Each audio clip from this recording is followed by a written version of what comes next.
Mantoa TV.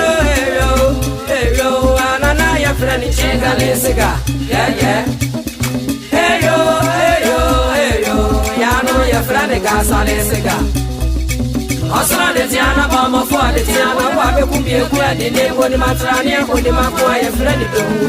If I be what I Waba, a friendly dongo, or Jabe what and one baby fear your friendly Gansale. And I said, you don't know what the Apolos are reported.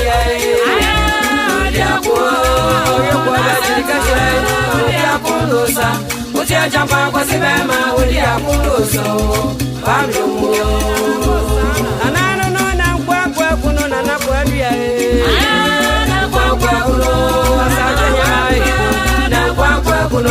What's your jump out was a bama and Quapuno? And I can't be no what the Apolosa.